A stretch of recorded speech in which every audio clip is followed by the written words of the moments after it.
Cruz e Credo, relembrando o Evangelho da Cruz. Quando Jesus chegou àquele lugar, olhando para cima, disse-lhe: Zaqueu, desce depressa, pois me convém ficar hoje em tua casa. Ele desceu a toda pressa e o recebeu com alegria. Uma das razões por que certas pessoas recusam o Evangelho tem a ver com os escândalos no meio cristão. A acusação que costumam fazer é a de que, se o Evangelho fosse realmente aquilo que os cristãos dizem que ele é, ou seja, se o Evangelho fosse realmente o poder de Deus capaz de transformar a vida de um pecador, não haveria tantos escândalos na igreja, pois esta seria constituída de pessoas transformadas. Mas, se há tais escândalos, é porque o Evangelho é, no mínimo, falso. Esta acusação apenas confirma, na verdade, as palavras de Pedro, quando ele disse que os escândalos fariam com que o caminho da verdade fosse difamado. Estranhamente, nem todos na igreja se incomodam com isto. Alguns veem os escândalos não como uma barreira real entre o mundo e Cristo, mas somente como um sinal escatológico da volta de Jesus, razão por que demonstram uma satisfação quase maligna com a sua ocorrência. Mas, se Jesus profetizou a inevitabilidade dos escândalos, também nos precaveu quanto ao seu perigo, dizendo: ai daquele por meio de quem viessem os escândalos, pois melhor lhe fora atar ao pescoço uma pedra de moinho e atirar-se no mar. Os escândalos são, sim, um dos grandes obstáculos à evangelização. Mas, embora essa questão dos escândalos seja realmente séria, preocupa-me, contudo, a atitude daqueles que recusam o Evangelho, não por causa dos escândalos dos cristãos, mas por acreditarem sinceramente já terem Cristo em suas vidas, independentemente do Evangelho. Acreditam sinceramente já tê-lo encontrado e já desfrutarem de sua presença. Tais pessoas se baseiam na suposição de que é possível encontrar a Cristo por conta própria, sem qualquer intervenção de qualquer religião ou de qualquer visão teológica. Elas acreditam que não precisam da igreja, não precisam nem sequer das Escrituras, nem do Evangelho anunciado pela igreja para ter Cristo em suas vidas. É certo que Deus não depende de instâncias humanas para ser conhecido. Ele é absolutamente livre. Revela-se a quem e como quiser. Afinal, quem pregou para Abraão? Quem para Melquisedeque? Quem para Jó? Pois ninguém conhece o Pai senão aquele a quem o Filho quiser revelar. Deus é capaz de revelar-se a qualquer um da sua maneira, da sua forma e do seu tempo. Todavia, confessar conhecer a Cristo e conhecê-lo realmente, alegar tê-lo encontrado e tê-lo de fato em sua vida, são coisas distintas. São realidades que nem sempre caminham juntas. Por isso mesmo, no dia do juízo, Cristo dirá a muitos que passaram a vida toda alegando tê-lo encontrado. Ele lhes dirá explicitamente: eu nunca vos conheci. Apartai-vos de mim, vós que praticais o pecado.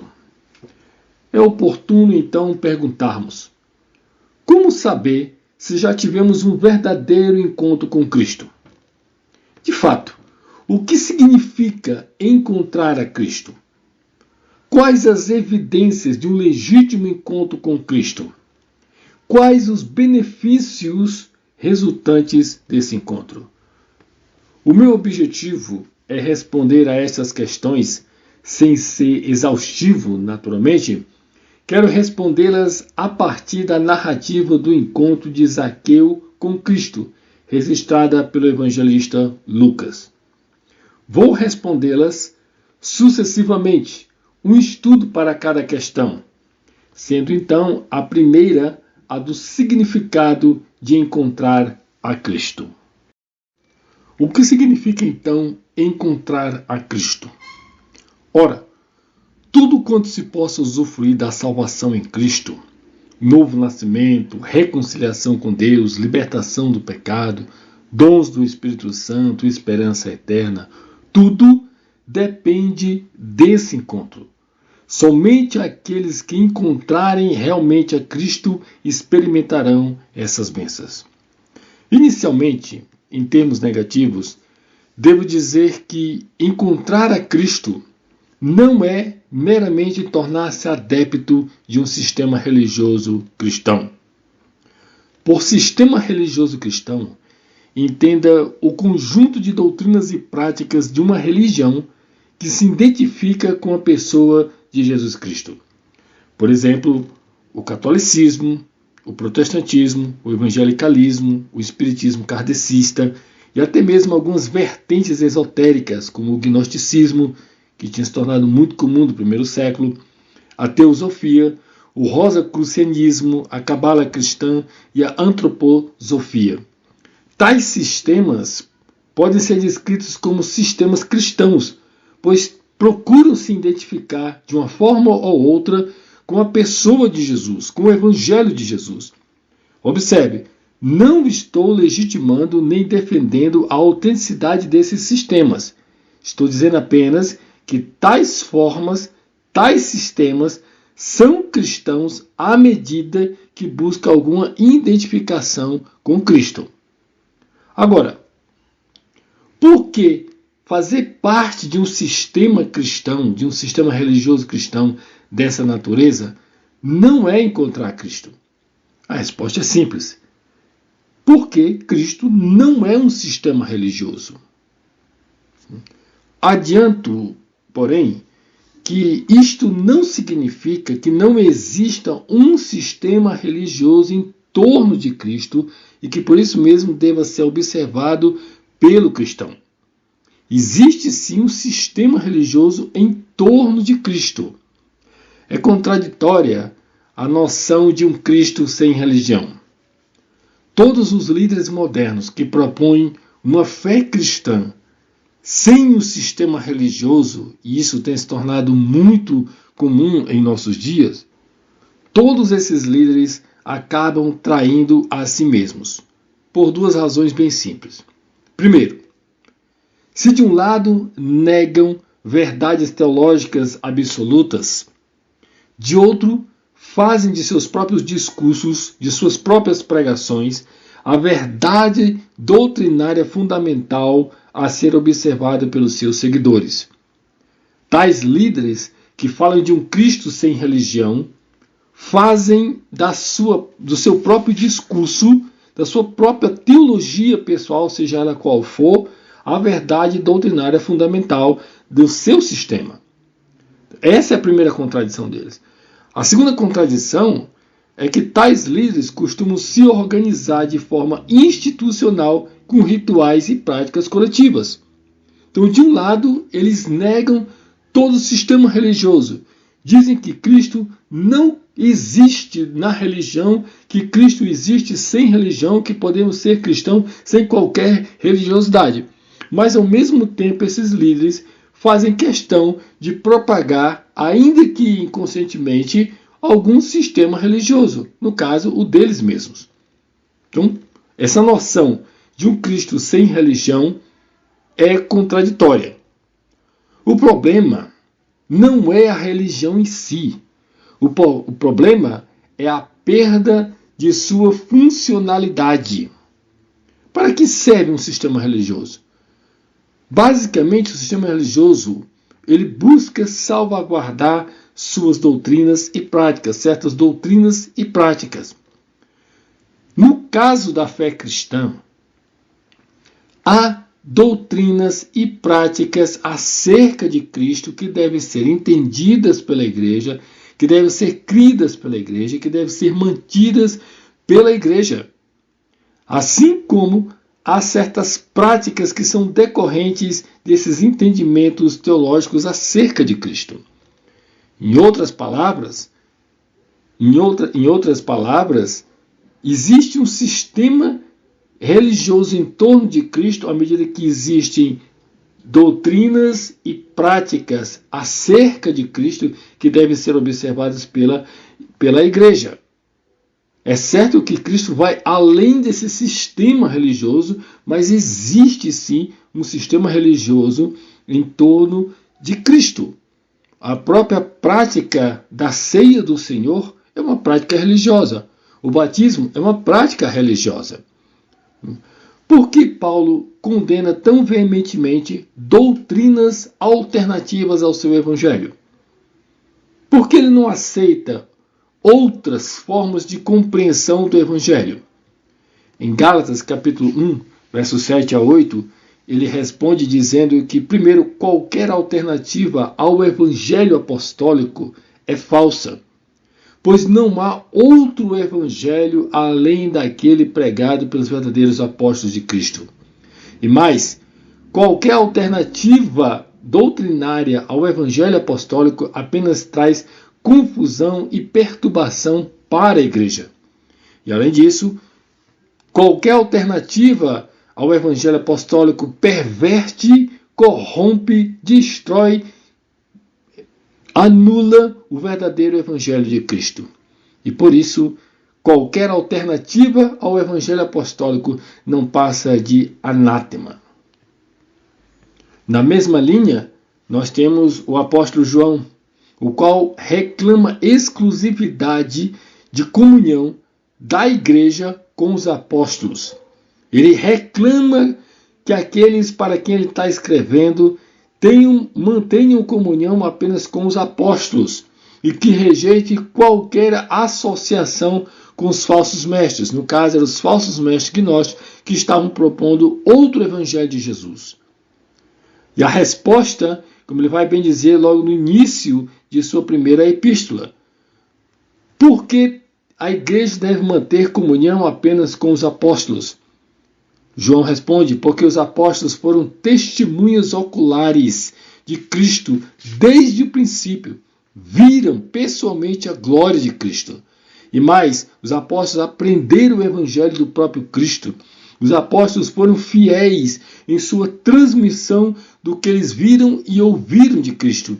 E os apóstolos são os que mantêm comunhão com o Pai e com o Filho. Por isso, esse sistema doutrinário do Evangelho, ensinado originalmente por Cristo e depois pelos seus apóstolos, esse sistema doutrinário, essa doutrina, esse conjunto de verdades em torno de Cristo, que é o Evangelho, e que dá sentido e confere sentido a práticas como a ceia e ao batismo, tal conjunto de verdades é o que torna possível a existência de um sistema cristão, um sistema religioso em torno de Cristo. Mesmo assim, Cristo não é um sistema religioso. Prova disto é que é possível armazenar uma gigantesca quantidade de informações teológicas sobre Cristo e ainda assim desconhecê-lo por completo do ponto de vista espiritual. Cristo não é um sistema religioso. Por isso, a fé deve sobrepor-se às obras. Cristo não é um sistema religioso. Por isso, o novo nascimento deve preceder toda religiosidade. Em resumo, encontrar a Cristo não é tornar-se adepto de um sistema religioso, porque Cristo não é uma religião. Sendo assim, o que significa então encontrar a Cristo? Quero que preste bem atenção na definição que vou oferecer agora. Encontrar a Cristo significa reagir positivamente às ações que ele emprega para buscar e salvar o pecador. Vou repetir. Encontrar a Cristo significa reagir positivamente as ações que ele emprega para buscar e salvar o pecador. Analisemos esta minha afirmação mais detalhadamente. Por que encontrar-se com Cristo significa reagir? Por que esse aspecto de reação? Estou afirmando que encontrar a Cristo significa reagir às ações que ele emprega. Por que então esse aspecto de reação? Por dois motivos. Primeiro, o encontro com Cristo não resulta de qualquer iniciativa humana. Não parte do homem para Cristo. O encontro com Cristo resulta antes da soberana decisão de Cristo de encontrar e ser encontrado pelo homem. É ele quem busca o pecador. A iniciativa é sempre dele. O pecador encontra Cristo porque primeiro foi encontrado por ele. Alguém pode questionar isso dizendo da seguinte forma: mas não foi Zaqueu quem primeiro foi em direção a Jesus e não este em direção de Zaqueu? Na verdade, a decisão de Cristo de ir a Jericó e atravessar a cidade não foi por acaso. Cristo não foi ali fazer turismo. Ele foi intencionalmente encontrar Zaqueu. Tanto que, após a conversão de Zaqueu, Jesus diz, no versículo 10, Lucas 19:10, Jesus diz o seguinte: porque o Filho do Homem veio buscar e salvar o perdido. O Filho do Homem veio buscar. Cristo veio buscar. E isto nos leva ao segundo motivo. O encontro do homem com Cristo é uma reação ao que Cristo fez para encontrá-lo. Cristo faz certas coisas em direção ao homem e então o homem reage. Por que Cristo rejeitou a muitos que foram em sua direção? A explicação é porque foram pelas razões erradas. Muitos não foram em direção a Cristo pelas razões de Cristo, pelo que Cristo realmente fez para encontrar o homem. Muitos foram em direção de Cristo apenas porque ficaram impressionados com certos milagres. Outros foram porque comeram pães e se fartaram. E ainda outros foram porque nutriam esperanças de uma espécie de emancipação política do ponto de vista de Israel em relação a Roma. Mas se o homem não vier a Cristo por causa de Cristo, por causa das ações de Cristo, Cristo então o rejeitará. Portanto, o primeiro traço, o primeiro aspecto nesse encontro com Cristo é esse aspecto de reação. Agora precisamos ser mais específico. É uma reação positiva. Como afirmei, encontrar a Cristo significa reagir positivamente. O que é esse reagir positivamente? Bem, os evangelhos nos dão conta de que milhares viram os ensinos e as obras extraordinárias de Cristo e mesmo assim o rejeitaram. Cristo procurou ensiná-los, mas eles permaneceram ignorantes. Cristo procurou convertê-los, mas eles permaneceram incrédulos. Cristo procurou iluminá-los, mas eles permaneceram nas trevas. Cristo procurou salvá-los, mas eles permaneceram condenados. Muitos ouviram o Evangelho, mas reagiram de forma negativa. Paulo, denunciando a dureza de Israel diante do Evangelho, diz o seguinte: mas pergunto, será que eles, os judeus, não ouviram? É claro que sim. A voz deles se espalhou por toda a terra e as palavras deles alcançaram os confins do mundo. Pergunto mais, diz Paulo, será que isso não chegou ao conhecimento de Israel? Moisés já dizia: eu farei com que vocês fiquem com ciúmes de um povo que não é nação. Por meio de gente insensata, eu os provocarei a ira. E Isaías é tão ousado que diz: fui achado pelos que não me procuravam. Revelei-me aos que não perguntavam por mim. Quanto a Israel, porém, diz: todo dia estendi as mãos a um povo desobediente e rebelde. Nessa passagem de Romanos, Paulo deixa bem claro como Israel teve contato com o Evangelho, ouviu o Evangelho, mas a sua reação foi negativa. Assim como de muitos que viram o próprio Cristo e reagiram negativamente. Por isso, quem encontra realmente a Cristo reage de forma positiva ao que Cristo fez para encontrá-lo. Pensemos aqui em Zaqueu. Como Zaqueu reagiu quando se encontrou com Cristo? Que tipo de reação ele teve? O texto nos mostra qual foi a sua atitude. Primeiro, ele ouviu de forma pessoal a palavra de Cristo. Cristo falou com ele e ele o ouviu. Muitos escutam o Evangelho de forma totalmente indiferente, como se em nada lhes dissesse respeito. Mas quem escuta realmente a palavra de Cristo o faz de modo pessoal, entendendo que não é uma religião, que não é um sistema, que não é um grupo de homens ou de pessoas que o está chamando, mas sim o próprio Cristo, ou Deus em Cristo que está falando com ele. Imagine então a indescritível surpresa de Zaqueu quando viu Cristo no meio da multidão que o cercava, dirigir-se especificamente a ele. Cristo o chama pelo nome, o chama Zaqueu.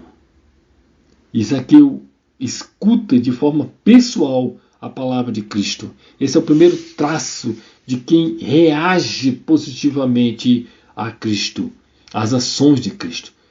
Segundo, como Zaqueu reagiu a Cristo? Ele reagiu atendendo ao chamado de Cristo. Diz-nos o texto que Zaqueu, ao ouvir o chamado de Cristo, quando este lhe disse: desce depressa, porque hoje me convém pousar em tua casa, diz o texto, verso 6, que Zaqueu desceu a toda pressa. Ele não somente ouviu Cristo, ele atendeu a Cristo com todo entusiasmo, com todo o seu ser. Quando Cristo chama as suas ovelhas, estas o atendem. João capítulo 10, versículo 27, lemos: as minhas ovelhas, diz Jesus, ouvem a minha voz, eu as conheço e elas me seguem. Terceiro aspecto de reagir positivamente a Cristo é recebê-lo em sua vida, que foi exatamente o que Zaqueu fez. Ele escuta a palavra de Cristo, ele atende ao chamado de Cristo e, por fim, ele o recebe em sua vida. Ele desce a toda pressa daquela árvore na qual subira para ver Cristo. Ele escuta a palavra de Cristo e, após descer, ele recebe a Cristo em sua vida. Zaqueu não somente ouviu o chamado e atendeu, mas o recebeu em sua própria casa.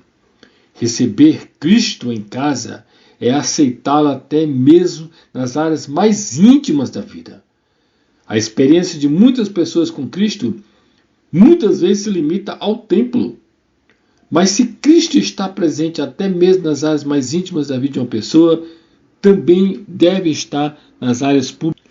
Portanto, encontrar a Cristo é reagir, primeira coisa, reagir de forma positiva às ações de Cristo. E a pergunta então é esta: quais ações Cristo emprega para buscar e salvar o pecador? Na minha definição, encontrar a Cristo é reagir positivamente às suas ações. Pois bem, que ações? Quais são as ações que Cristo emprega? Bem, conforme o nosso texto, é possível identificar pelo menos 3 delas. A primeira ação de Cristo para encontrar o pecador é a ação da eleição. Cristo escolhe aqueles com quem deseja se encontrar verdadeiramente. Observe como havia uma multidão em torno de Cristo, toda uma multidão que acompanhava a Cristo. Mas Jesus escolheu especificamente Zaqueu. Diz o texto, quando Jesus chegou àquele lugar olhando para cima. Ele olhou especificamente para Zaqueu. Ele escolheu soberanamente, livremente, pousar na casa de Zaqueu.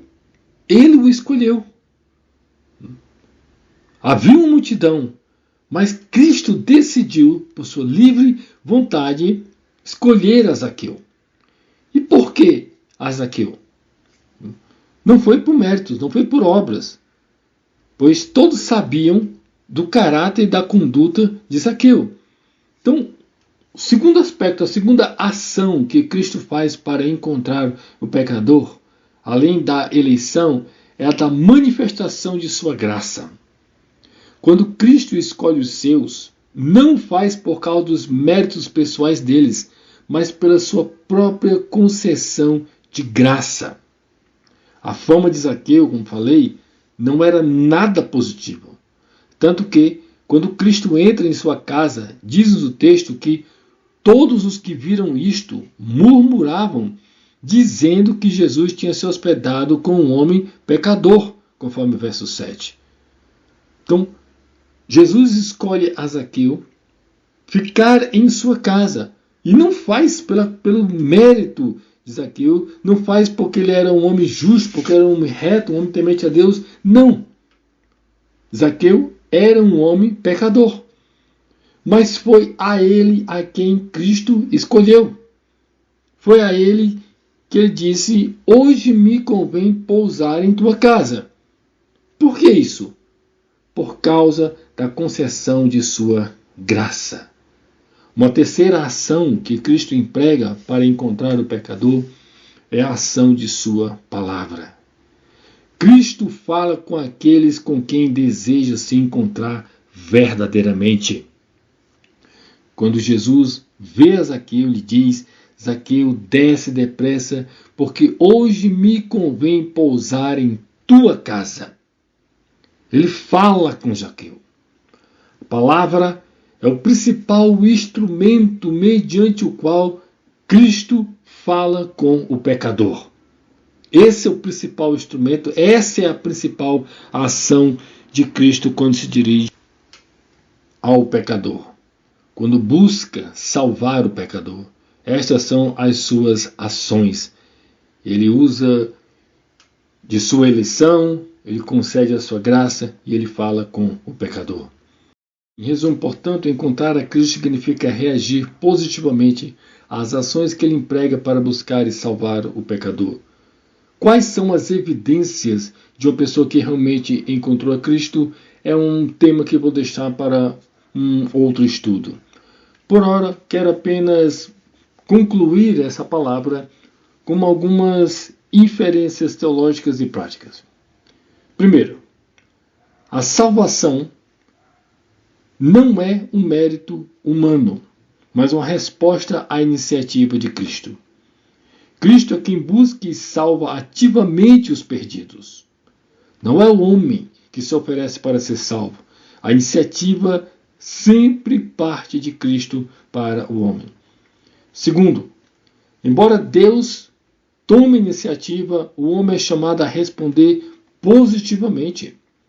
Isso refuta qualquer visão determinista extrema que elimina a necessidade de uma resposta positiva à graça de Deus.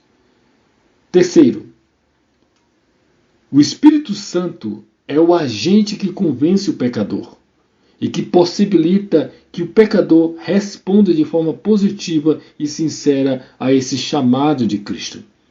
O encontro com Cristo não é apenas intelectual, mas espiritual e transformador. Quarto, se Cristo busca e salva os pecadores, isso implica que seu chamado é a todos. Todos, está disponível a todos que responderem com fé e arrependimento. Quinto, se Cristo busca e salva, então os cristãos estão engajados na evangelização e devem fazê-lo com os instrumentos de Cristo a fim de buscar e salvar os pecadores.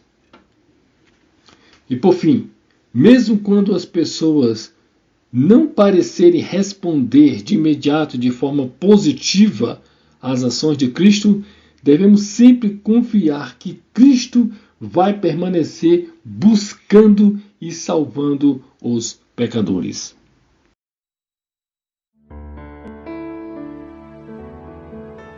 Cruz e Credo. Relembrando o Evangelho da Cruz.